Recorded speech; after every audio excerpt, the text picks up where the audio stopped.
అందరికీ నమస్కారం.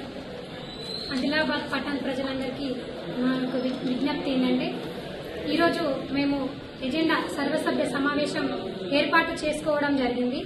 మరి దాంట్లో వచ్చేసి అంశాలు 49 వార్డులకు గల ఇంకుడు గుంతల కొరకై 50 లక్షలు కేటాయించడం జరిగింది. ఎందుకంటే వాటర్ సమస్య తీవ్రంగా ఉందని సిడిఎంఏ ఆదేశాల ప్రకారం పెట్టుకోవడం జరిగింది. అలాగే పట్టణంలోని కొన్ని డివైడర్స్ కావచ్చు, ఓపెన్ స్థలాలు అంటే ప్రభుత్వానికి సంబంధించిన రోడ్ల ప్రక్కన కావచ్చు, మొక్కల కొరకై గ్రీన్ బడ్జెట్ కింద 55 లక్షలు పెట్టుకోవడం జరిగింది. అది కూడా మన బడ్జెట్ ప్రకారం 10% దాంట్లో భాగంగా. అలాగే మున్సిపాలిటీ పరిధిలో ఇంకా 20 భవనాలు ఖాళీగా ఉన్నాయి మా మున్సిపాలిటీ. కాబట్టి దాన్ని యాక్షన్ పెట్టి రెంట్కు ఇవ్వడానికి మనకు ఆదాయం రావడం కోసం కౌన్సిల్లో ఆమోదం కోసం పెట్టడం జరిగింది.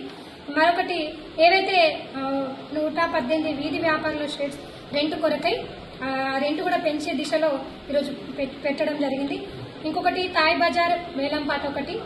అలాగే 49 వార్డులలో ముఖ్యంగా ఎక్కడైతే పారిశుద్ధ వాహనాలు రిపేరింగ్లో ఉన్నాయో దాని కొరకై 15 లక్షలు పెట్టడం జరిగింది.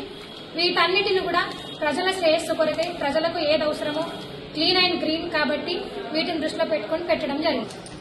కొత్త వాహనాల కొనుగోలుకై ఈరోజు టేబుల్ ఎజెండా మీద కూడా పెట్టడం జరిగింది.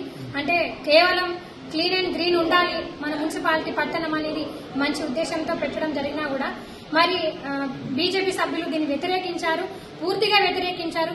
మరి వాళ్ళ వార్డులలో కొందరు ఇండిపెండెంట్ కూడా వ్యతిరేకించారు. మరి వాళ్ళ వార్డులలో క్లీనింగ్ అవసరం లేదా, వాటర్ సోర్స్ అవసరం లేదా, మరి మీకు ఇంకుడు గుంతలు అవసరం లేదా, ఇంకా ఏదైనా కూడా డెవలప్మెంట్ అవసరం లేదా, మరి ఎందుకు ఇలా వాళ్ళు కావాలని చేసిండ్రో నాకైతే అర్థం అవ్వట్లేదు. ప్రజలు మీరే ప్రశ్నించాలని కోరుతున్నాను.